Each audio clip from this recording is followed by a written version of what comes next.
Hi, in this video we're going to show you how to remove the right-click Edit with Photos option from Windows. So when you right-click on a picture here, you can see you have an Edit with Photos, and it'll open up Photos. And then you can do your editing and save it, and so on. So if you don't want that option, there's an easy way to remove it.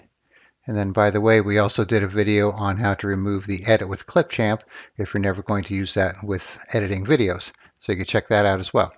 All right, so this is going to be a simple registry edit. So we have one to remove Edit with Photos and then one to bring it back in case you want to restore it.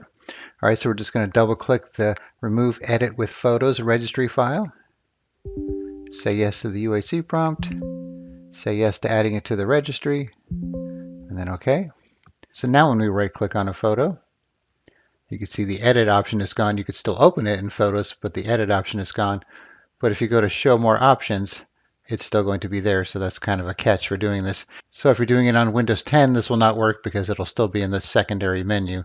So this is a Windows 11 thing, how to remove it from the first menu. And if you're not using the newer style Windows 11 menu and you're using just the classic menu, then it's probably not going to work either. So if you want to put it back, you could double click on the Add Edit with Photos registry file.